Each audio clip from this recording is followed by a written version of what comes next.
The number on my phone showed my sister's name, Patricia. We hadn't spoken in 3 months, maybe longer. I almost didn't answer, but something made me pick up. Michael, her voice was flat, businesslike, the same tone she used in her corporate meetings. I'm calling about Dad. He died last night. Heart attack in his sleep. The funeral is Saturday at Morrison's funeral home.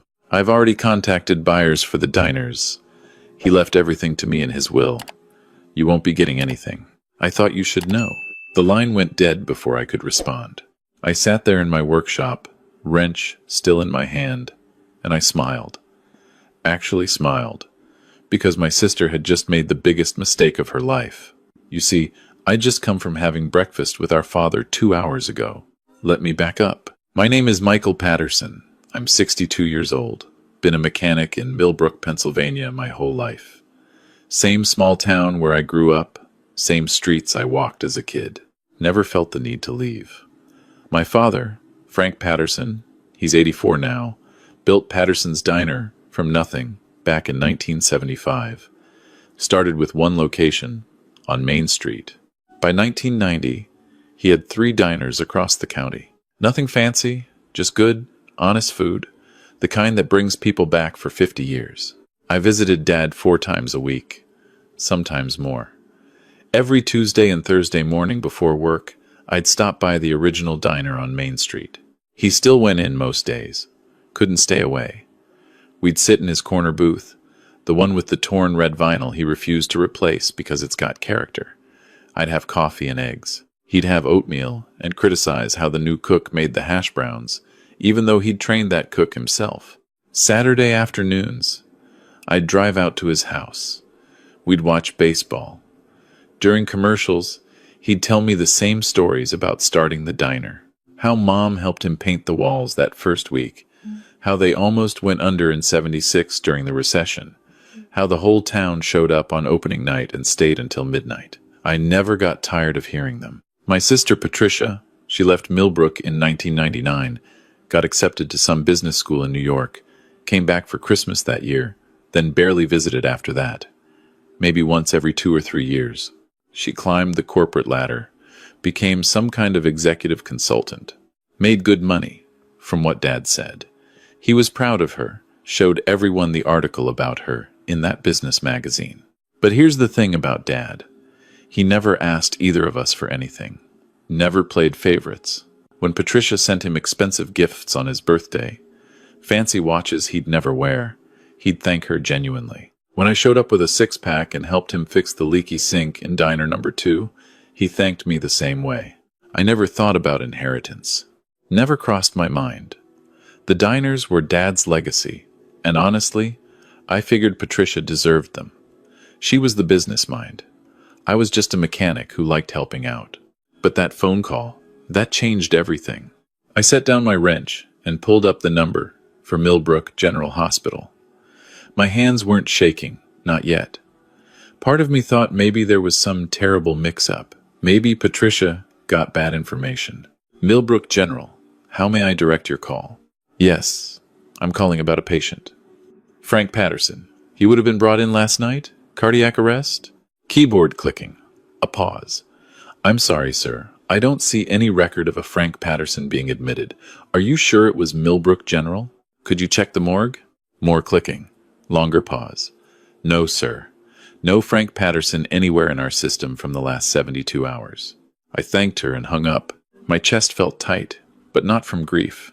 From something else. Something cold. I called Morrison's funeral home. The woman who answered had that practiced sympathy in her voice, the kind that comes from years of talking to grieving families. I'm calling about arrangements for Frank Patterson. The service on Saturday?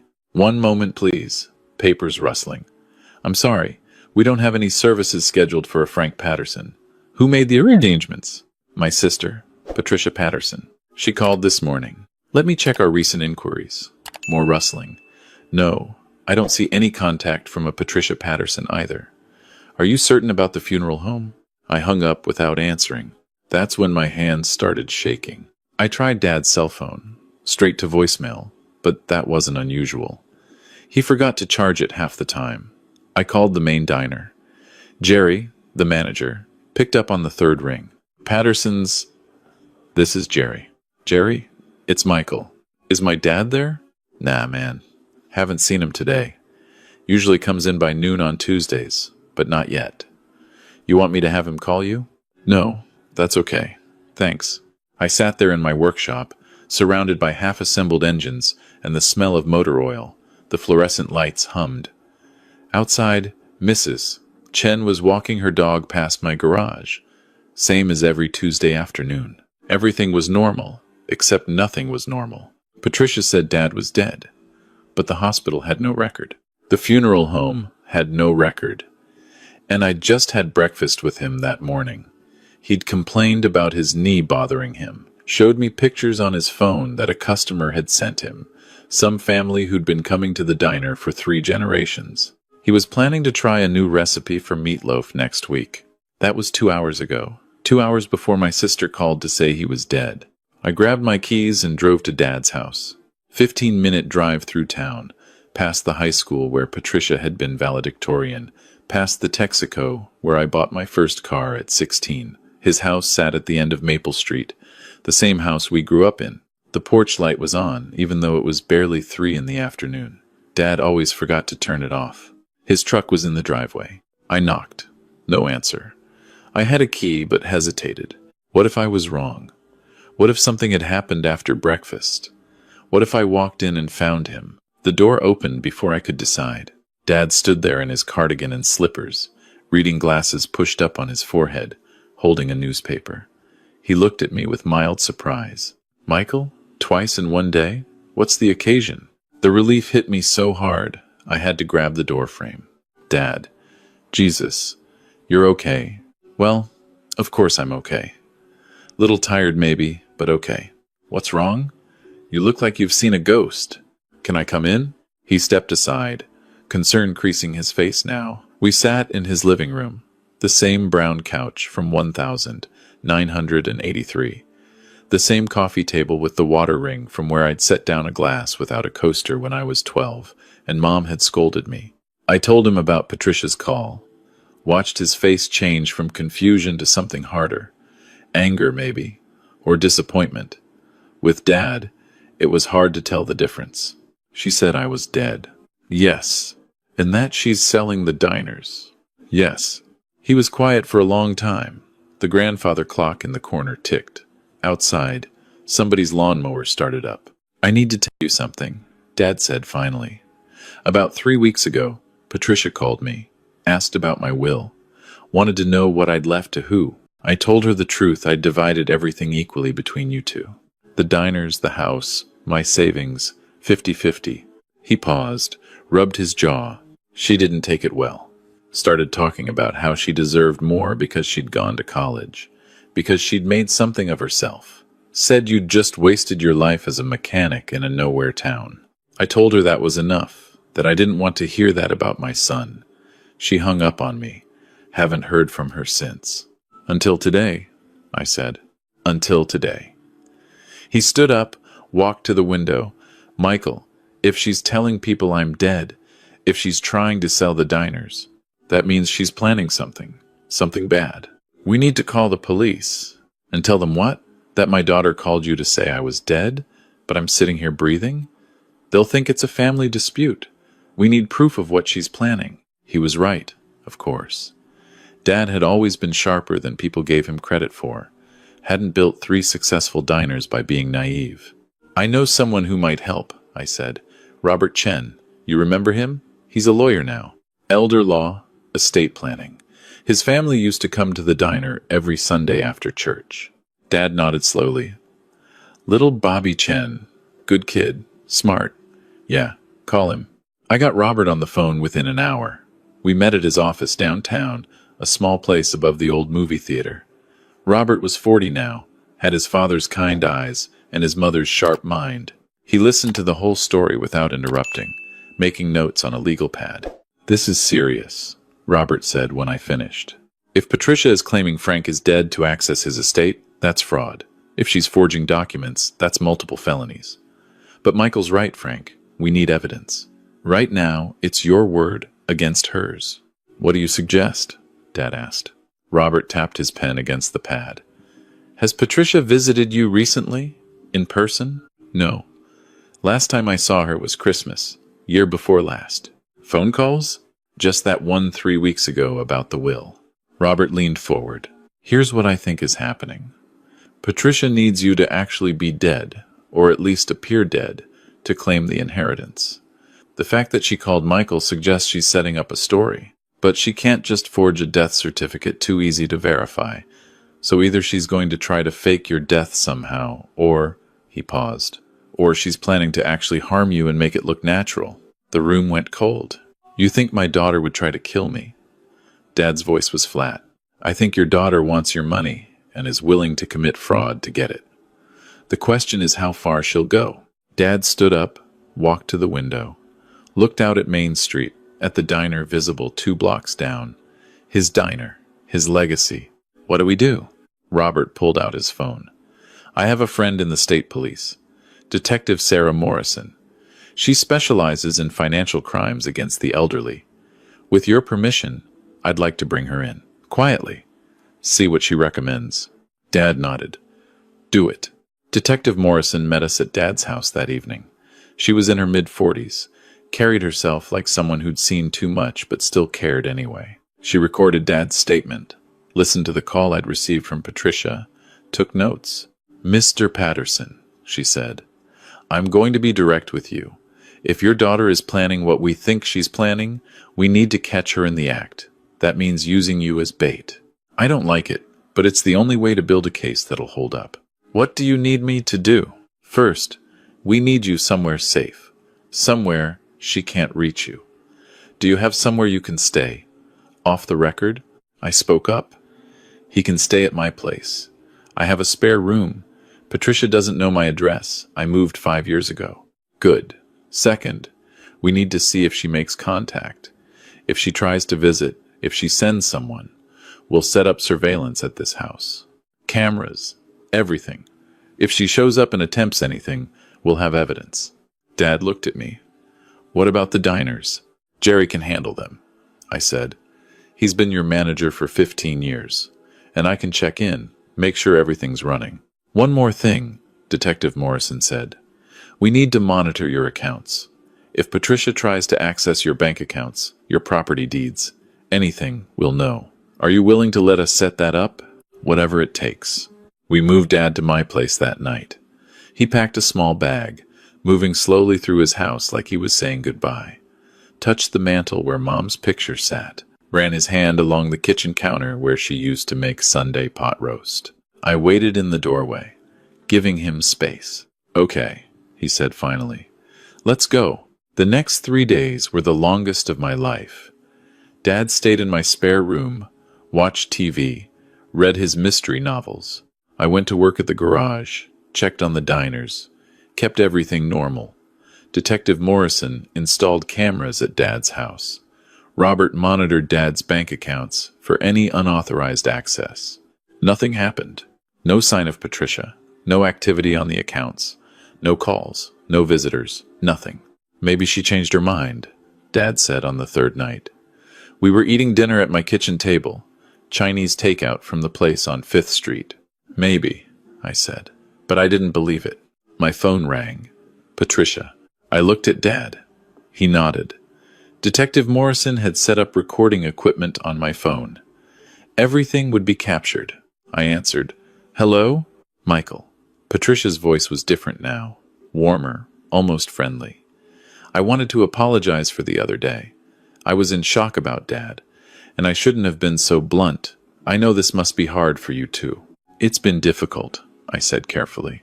I've been thinking, before the funeral on Saturday, I'd like to visit Dad's house, go through some of his things. Maybe you could meet me there? Tomorrow morning? There's something I need to discuss with you about the estate. What time? How about 9? I'll be there. She hung up. I looked at Detective Morrison, who was sitting in my living room monitoring the equipment. She's coming, Morrison said. Tomorrow. We'll be ready. But Dad shook his head. She said funeral on Saturday. That's 3 days away. If she believes I'm already dead, why would she need to visit my house? Unless she's planning to make it true, I finished. Detective Morrison stood up. We'll have units around the house. Plain clothes, unmarked cars. If she tries anything, we'll get her. But Frank, you need to stay here. Stay hidden. If she sees you. I know, Dad said. I'll stay. That night, I barely slept.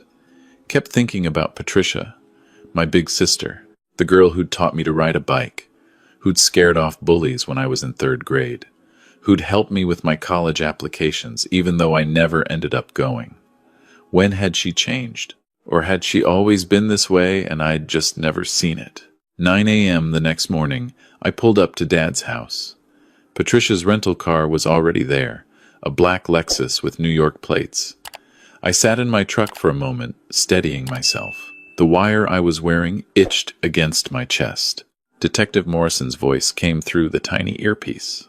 We've got 6 units positioned around the perimeter.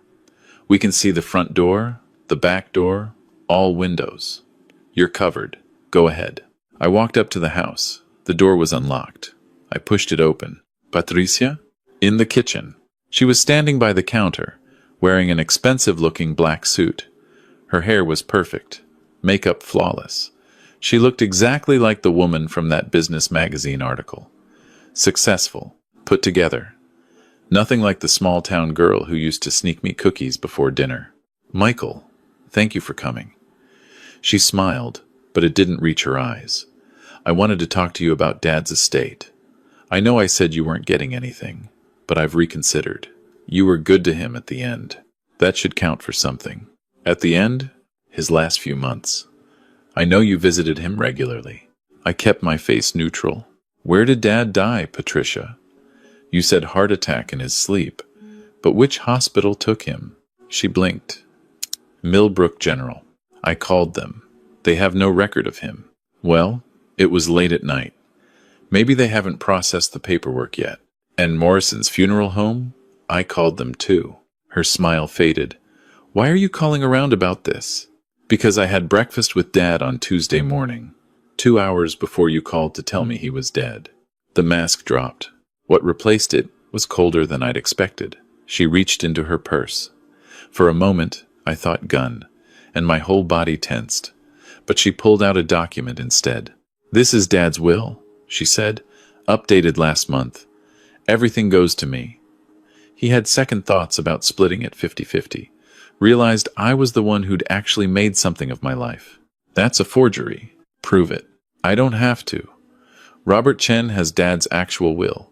The real one, Patricia. And Dad's alive, Patricia.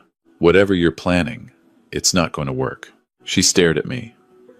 Then, slowly, she started laughing. Alive? Michael, if Dad were alive, he'd be here. But he's not, is he? He's dead. Or he will be very soon. That's when I saw it. On the counter next to her, a pill bottle, Dad's blood pressure medication. But the safety seal was broken, and there were white powder residues on the cap. What did you do? Insurance, Patricia said calmly. I visited him 4 days ago, late at night. He was already asleep, never even knew I was there. I have a key, remember? I replaced his blood pressure pills with something else. Something that builds up in the system, causes cardiac arrest, looks completely natural, especially in an 84-year-old man with a heart condition. My blood ran cold. 4 days ago? He should be dead already, honestly. I've been waiting. That's why I called you, to establish the timeline. Make sure you heard it from me first, before anyone found the body. She picked up the pill bottle, shook it. But since you're being difficult, I suppose I'll just have to accelerate the process. Where is he, Michael? Your place? I'll find him. And when I do, I'll make sure he takes the rest of these. Enough to finish the job tonight. You're talking about murdering our father. I'm talking about claiming what should have been mine from the beginning. Her voice rose, years of resentment pouring out. Do you know how hard I worked? How much I sacrificed? While you stayed here in this pathetic town, playing with cars, living your little mediocre life, I became someone. I built a career. I deserve that money. I deserve those diners, not you, not the son who couldn't even leave home. Dad loved you, I said quietly. He was proud of you. He loved you more. Always did. His precious Michael, who stayed close, who visited, who gave up everything to be near Daddy. She spat the words. Well, guess what? Loyalty doesn't pay bills. Love doesn't build empires. Money does. And I'm taking mine. You're not taking anything. The kitchen door swung open. Detective Morrison stepped in, followed by 2 uniformed officers. Patricia Patterson, you're under arrest for conspiracy to commit murder, attempted murder, and fraud. Patricia's face went white. She looked at me, at the officers, back at me. You were recording this. Every word, Morrison said. Michael, you can take off the wire. As they handcuffed Patricia, she was still staring at me. You chose him over me. Your own sister. You chose money over family, I said. There's a difference. They let her out. I stood in Dad's kitchen, hands shaking now that it was over. Morrison stayed behind. We'll need to test those pills, but based on her confession, we've got her cold. Attempted murder, elder abuse, fraud. She's looking at serious prison time. What about Dad? Is he safe? She said she gave him something 4 days ago. We'll get him to the hospital right now. Have them run a full tox screen. If she really did tamper with his medication, we'll find it and counter it. Dad was fine. The hospital found trace amounts of a sedative in his system, something that could have caused cardiac arrest at a high enough dose, but not enough to be lethal. Patricia had miscalculated. Or maybe Dad's old habit of forgetting to take his pills had saved his life. The doctors flushed his system, kept him overnight for observation. I sat in the hospital room while he slept, watching the monitors beep steadily. Proof of life, proof that some things matter more than money. 3 weeks later, Dad and I were sitting in our lawyer's office. Robert Chen laid out the paperwork. Patricia has been formally charged with attempted murder, elder financial abuse, and fraud. She's pled not guilty, but with the recorded confession and the evidence, the DA is confident about conviction. She's looking at 15 to 20 years. Dad nodded slowly. He'd aged in the last few weeks, new lines around his eyes. Her lawyer tried to argue diminished capacity. Robert continued. Claimed she was under emotional stress, that the family dynamics drove her to it. Judge wasn't buying it. What about the diners? I asked. Well, that's interesting. Robert pulled out another document. Frank's original will stands. Everything split 50-50 between you and Patricia. However, given the circumstances, Frank could contest Patricia's share on grounds of attempted murder. Most states have what's called a slayer statute. You can't inherit from someone you tried to kill. Dad was quiet for a long time. What do you want to do? I asked him. I want to go to the diner. Want to make some lunch. Want to live my life without thinking about all this for a while. We drove to the original Patterson's Diner on Main Street. Dad's diner. When we walked in, the regulars, the ones who'd been coming for 30, 40, 50 years, they all stood up and applauded. Somebody told them the whole story. Small towns being small towns. Mrs. Chen, the lady who walked her dog past my garage every day. She came up and hugged Dad. We're so glad you're safe, Frank. Jerry, the manager, brought out a cake he'd made himself. It said, "Welcome back," in blue frosting. Dad stood there in his diner, surrounded by people who'd known him for decades, and he cried. Happy tears this time. We sat in his corner booth, the one with the torn red vinyl. Jerry brought us coffee without asking.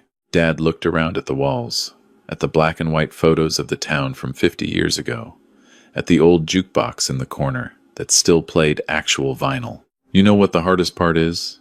He said. It's not the betrayal. I almost expected that. Money does things to people. I've seen it before. It's that I still love her. She's still my daughter. I remember teaching her to make pancakes in this very kitchen when she was 7 years old. Remember her first day of high school? How scared she was. Remember her graduation? How proud I was. I know, Dad, but I also know I can't help her anymore. She made her choices. She has to live with them. He took a sip of coffee. Jerry'd made it exactly how Dad liked it. 2 sugars, splash of cream. The diners go to you, Dad said. All 3 of them. I'm changing the will. Patricia gets nothing. Dad, you don't have to. Yeah, I do. Not because of the money. Because of what these places mean. You understand them. You understand that it's not about profit margins or expanding or franchising. It's about Mrs. Chen coming in every Thursday for the same chicken soup. It's about the Rodriguez family bringing their newborns in for their first meal out. It's about being part of a community. He looked at me. Patricia saw the diners as assets. You see them as home. That's the difference. I didn't trust myself to speak. Just nodded. Besides, Dad said, smiling now, I'm not dead yet. Might run these places for another 10 years. You never know. You'll be stuck with an old man partner. I can live with that. We finished our coffee. Dad got up and walked into the kitchen. Put on his old apron, the one with the coffee stains that never wash out. Started directing Jerry and the cooks, suggesting small changes to the lunch menu, tasting the soup, adding a pinch more salt. I watched him through the kitchen window. 84 years old, moving a little slower than he used to, but still completely in his element. Still Frank Patterson, who'd built something that mattered. My phone buzzed. A text from Detective Morrison.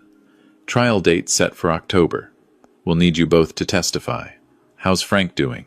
I typed back, he's cooking lunch. He's doing just fine. Because here's what I learned from all this. Family isn't about blood. It isn't about who shares your DNA or your last name.